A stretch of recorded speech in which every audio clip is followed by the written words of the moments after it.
Jangan lupa subscribe YouTube channel Metro TV News dan jangan lupa nyalakan notifikasinya. Pemirsa, kasus investasi bodong di Indonesia seperti menjamur. Masyarakat yang dirugikan pun tidak sedikit. Meski banyak pelaku yang sudah ditangkap, seolah tidak menyurutkan pihak lainnya untuk berbuat kecurangan yang sama. Lalu benarkah iklim investasi yang kian banyak membuat penipuan kian marak? Kita akan ulas selengkapnya dalam fact check kali ini. Nah, pemirsa, belakangan publik dihebohkan dengan penangkapan 2 orang yang ternyata pelaku penipuan investasi binary options. Ada Indra Kents dan juga Doni Salmanan. Begitu kasus ini dibuka, banyak sekali orang yang mengaku sebagai korban. Salah satu penyebab maraknya penggunaan aplikasi opsi binar di masyarakat adalah karena figur publik yang turut menggunakan aplikasi ini. Menggunakan taktik marketing melalui afiliator yang adalah para publik figur memiliki kekuatan untuk mempengaruhi orang lain agar mau menggunakan produk yang ia promosikan. Dalam kasus opsi binar ini, para afiliator menggait pengguna baru dengan memamerkan keuntungan dari hasil trading yang ia lakukan. Dan sepertinya penonton konten mereka sangat suka dibuai dengan pamer kekayaan.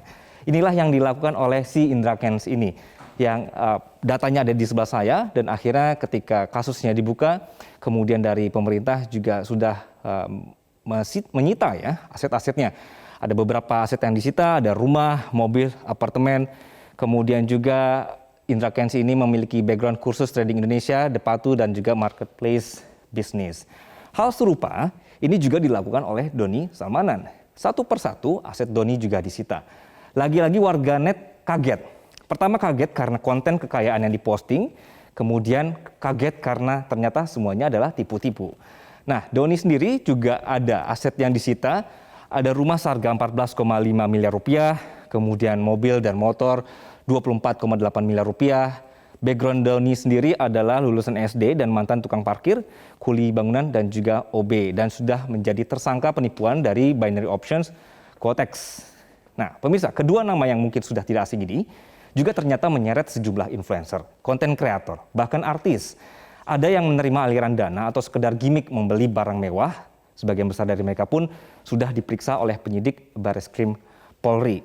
Misalnya, kalau kita bisa melihat deretan influencer yang akhirnya terseret, di sini ada Deddy Corbuzier yang sempat dikaitkan soal Indra Kents yang memberikan hadiah untuk pertandingan catur ya, kalau misalnya Anda ingat, yang dibuat oleh Deddy. Indra Kents pada saat itu memberikan hadiah 100 juta rupiah. Kemudian Indra Kents juga sempat membeli mobil mewah ke Rudy Salim yang akhirnya juga ikut dibawa-bawa dalam pemeriksaan Indra Kents. Fuji Utami dan juga Fadli Faisal, ini juga dikaitkan dengan games bagi-bagi uang tunai dari Indra Kents. Kemudian ada nama Jazz No Limit yang pernah menjual jam tangan mewah kepada Indra Kents. Semua akhirnya harus dipanggil polisi dan juga memberikan kesaksian. Hal yang sama juga terjadi dalam kasus Doni Salmanan. Influencer, artis, dan juga musisi ikut terseret-seret oleh Doni. Ada beberapa nama yang seperti yang sudah Anda lihat di layar di sebelah saya ini, ada Rizky Febian misalnya. Ini diperiksa karena Doni pernah membeli minuman racikannya dengan harga fantastis. Reza Arab juga pernah menerima uang sawer sebesar 1 miliar rupiah, sehingga akhirnya harus memberikan kesaksian ke polisi. Doni ini diketahui juga pernah membeli mobil Porsche 911 punya Arif Muhammad. Atta Halilintar kemudian juga pernah dikasih hadiah dari Doni tas mewah. Lalu Doni juga pernah mengasih hadiah amplop saat pernikahan Rizky Bilar dan juga Lesti Kejora. Dan Doni juga menyeret nama musisi Alfie Rev karena pernah terlibat sponsorship untuk proyek Wonderland Indonesia. Lalu apa kata mereka pemirsa usai diperiksa penyidik? Kita simak pernyataan selengkapnya.